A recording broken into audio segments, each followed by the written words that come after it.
Olá, jovem engenheiro. Eu sou o Vitor, prazer.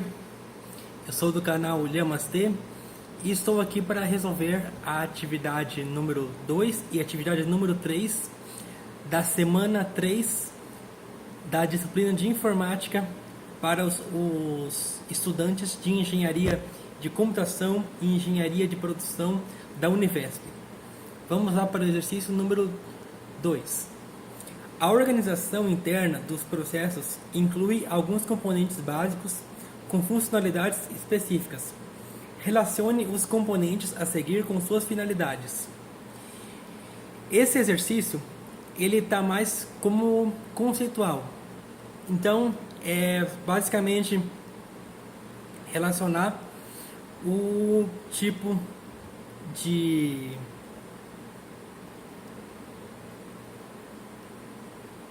descrição com a parte que ele está englobando do computador. Primeiro vamos iniciar pelo contador de programa. O contador de programa, como está descrevendo aqui, ele é o registrador especial que sempre mantém o endereço de memória da próxima instrução a ser executada. Então, basicamente, ele diz qual que vai ser a ordem de execução de cada programa. Depois disso, nós temos o registrador de propósito geral. Ele é o local que armazena temporariamente os dados lidos e ou escritos pelo processador durante a sua operação. Então, basicamente, ele faz o seguinte: tem o programa que ele está sendo executado e o processador ele busca aquele programa na memória secundária. Ele puxa de lá, faz exatamente como se fosse uma cópia do programa para que ele seja executado. Ele vai buscar todos os componentes que sejam necessários para que o programa ele seja rodado, ele esteja em processo. Assim que ele termina, retorna para a memória secundária. Agora, quanto à unidade de controle, ela coordena as atividades da CPU, ditando, por exemplo, a temporização da execução de instruções. No caso, ele cuida de quanto tempo cada coisa vai ter a sua importância, dando a prioridade aos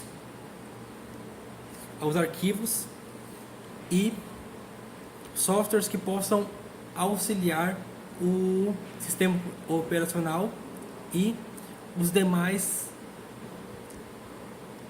programas que tiverem que ser executados naquele momento. E por último, temos a unidade lógica e aritmética, também conhecida como ULA, que ela efetivamente executa as operações do processador como somas e subtrações. Basicamente, como eu comentei na aula de conceitos iniciais, introdutórios, o computador ele faz o seguinte: ele só está somando e subtraindo o tempo todo. É isso que ele está fazendo. Por isso que temos os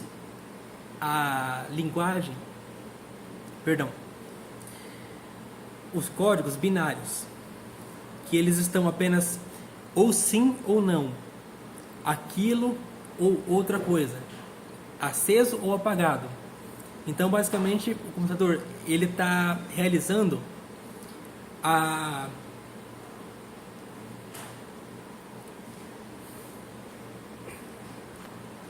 verificação o tempo todo se aquilo deve ser feito ou não deve ser feito, alguma coisa.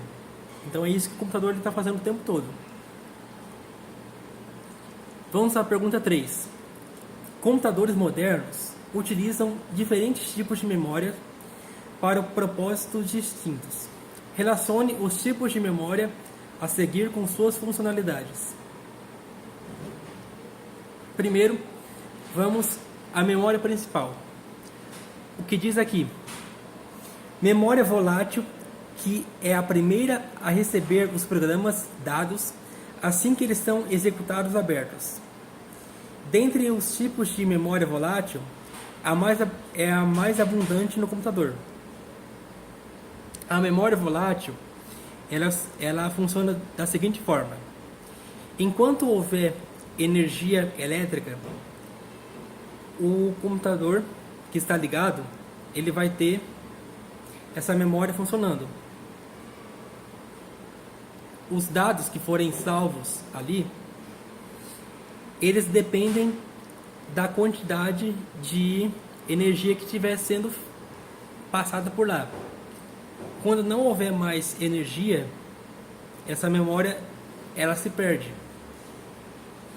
Então, por isso que ela depende da memória secundária. A memória secundária é o seguinte: é uma memória não volátil que armazena arquivos e programas enquanto eles não estão em execução. A memória secundária, ela terá a função da persistência.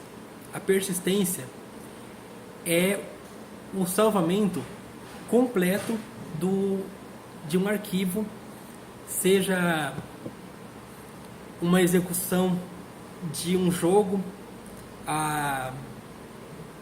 o salvamento de um arquivo, por exemplo, um Word, um PowerPoint, é ali que ele vai estar sendo salvo, na memória secundária, que por exemplo pode ser o HD externo, pendrive ou qualquer outra coisa que possa armazenar e não dependa da energia elétrica para salvar, para continuar existindo.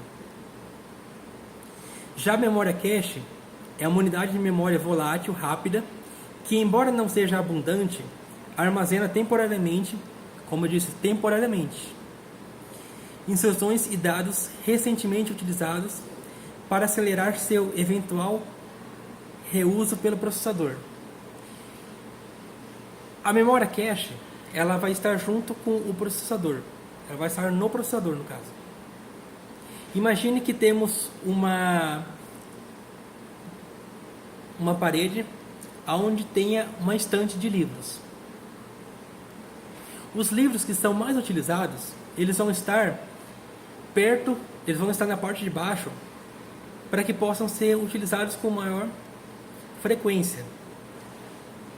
Ou então, na parte de baixo, quando ela seja uma prateleira suspensa. Agora, quando for uma prateleira que ela tenha várias, como se fossem camadas, onde tiver a maior facilidade do acesso com a altura da pessoa, ali vai estar sendo guardados os livros principais, os que são mais utilizados. Enquanto os outros que não são tão utilizados assim, vão estar em lugares mais afastados. Então, basicamente, é assim que é colocado os programas. Quando eles são pouco utilizados, eles ficam mais afastados. Quando eles são bem utilizados, muito utilizados, ele vai estar acessível. Então, essa é a função da memória cache. E esses foram os exercícios 2 e 3. Espero que tenha ajudado. Qualquer coisa, entre em contato comigo pelos comentários aqui embaixo, ou então pelo Facebook. No Facebook, no caso, é Vitor Llamas. E no mais, é só isso. Muito obrigado.